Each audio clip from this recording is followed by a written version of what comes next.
నిర్మలా సీతారామన్ గారు బడ్జెట్ని ప్రవేశపెట్టారు. ఇది ప్రజల యొక్క ఆశలకి, ఆశయాలకి, ఆలోచనలకి ప్రతిరూపకంగా ఈ బడ్జెట్ ప్రతిపాదనలు ఉన్నాయని చెప్పని భారతీయ జనతా పార్టీ పేర్కొంటా ఉంది. భారత ప్రధాని ఆశిస్తున్నటువంటి, కోరుకుంటున్నటువంటి వికసిత్ భారత్ దిశగా కేటాయింపులు, విధానాలు, అడుగులు పడ్డాయని చెప్పని భారతీయ జనతా పార్టీ అభిప్రాయపడతా ఉంది. వ్యవసాయ రంగానికి పెద్దపీట వేయటం, పెద్ద ఎత్తున నిధులు కేటాయించటం, దాంతోపాటు గృహ నిర్మాణానికి కూడా భారీ కేటాయింపులు జరపటం, గత 5 సంవత్సరాల్లో 2.5 కోట్ల ఇళ్ల నిర్మాణం సాగిందని, ఈ రాబోయే కాలంకి 3 కోట్ల ఇళ్ల నిర్మాణాన్ని లక్ష్యంగా పెట్టుకుని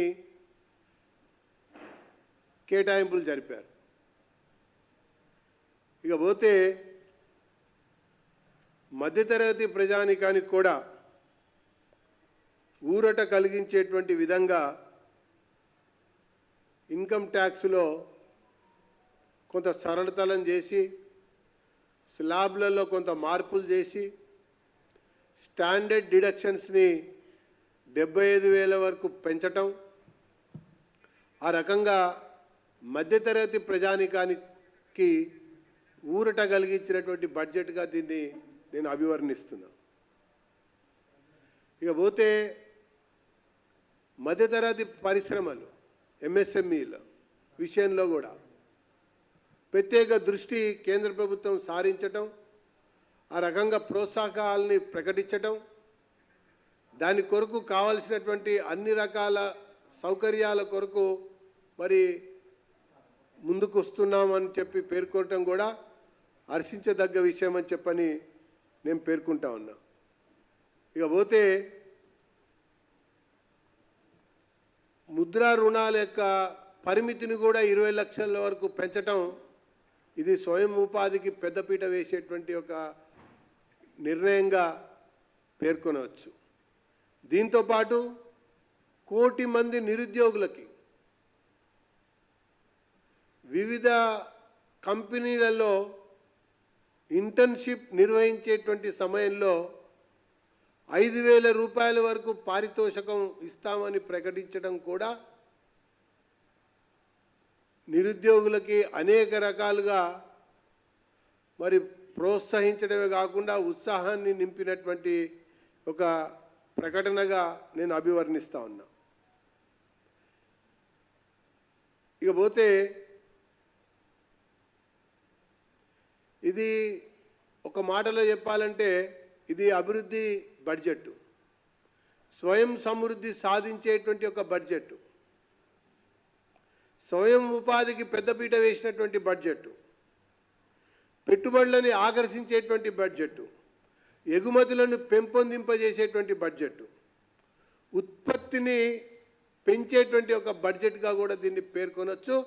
అందుకే ఇది వికసిత్ భారత్ కొరకు వేగంగా పడుతున్నటువంటి అడుగులుగా నేను దీన్ని అభివర్ణిస్తూ, 1 కోటి కుటుంబాలకి 300 యూనిట్లు మేరకు సోలార్ విద్యుత్తుని ఉచితంగా అందించేటువంటి విషయాన్ని ప్రకటించడం, దానికి కావాల్సినటువంటి కార్యాచరణని ఈ బడ్జెట్లో మరి కేంద్ర మంత్రి ప్రకటించడం హర్షించదగ్గ విషయం అని చెప్పని నేను పేర్కొంటా ఉన్నా. దీంతోపాటు 25,000 ఈ రోజు వరకు దారి లేనటువంటి గ్రామాలకు, కుగ్రామాలకు రోడ్లు వేసేటువంటి కార్యక్రమాన్ని కూడా ఎంచుకోవటం, ఇది గ్రామీణాభివృద్ధికి కూడా పెద్దగా దోహదం చేసేటువంటి ఒక అంశంగా నేను పేర్కొంటా ఉన్నా. ఇక మిగతా విషయాలకు వస్తే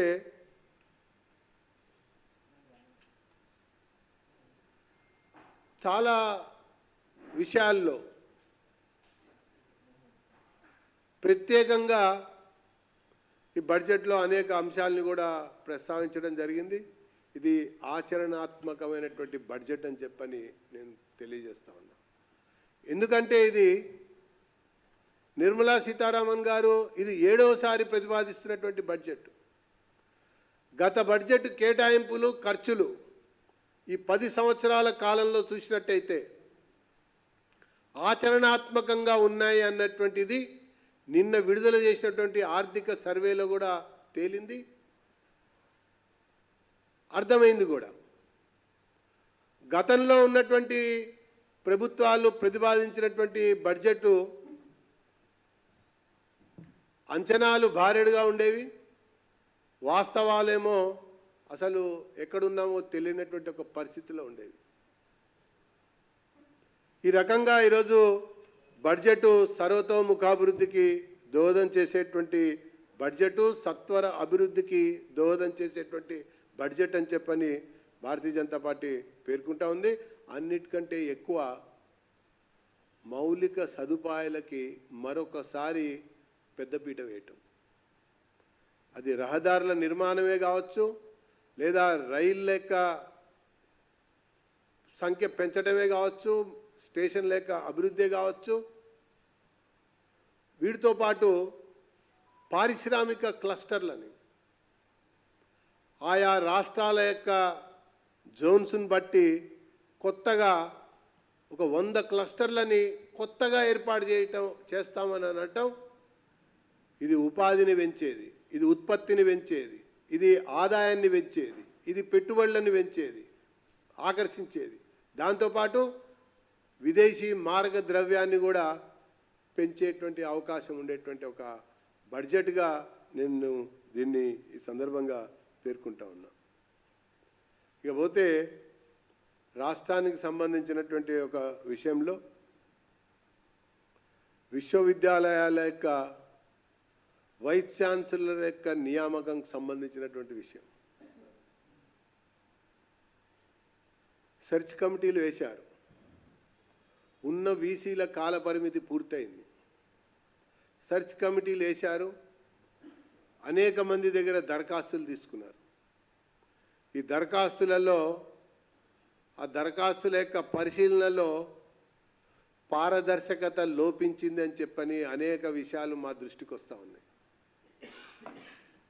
నియామకాలు చేయటంలో జాప్యం జరుగుతూ ఉంది.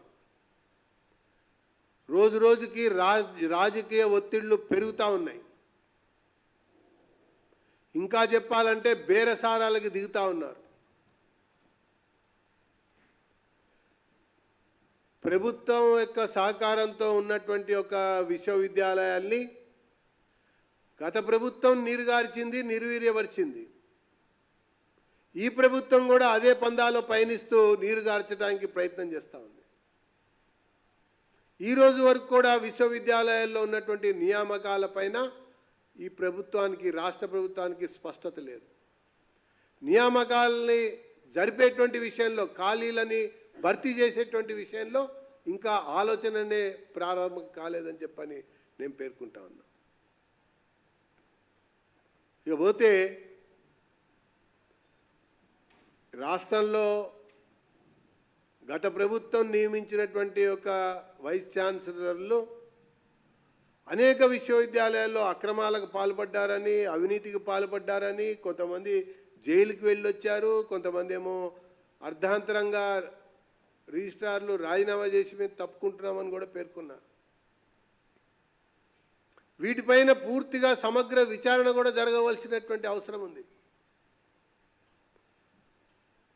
ఏదో తూతుంబాలుగా విజిలెన్స్ కమిటీని వేశాము, నియామకం మరి నివేదిక వస్తుంది అన్నట్టుగా దాటేసే ధోరణిలో ప్రభుత్వం వ్యవహరిస్తూ ఉన్నది.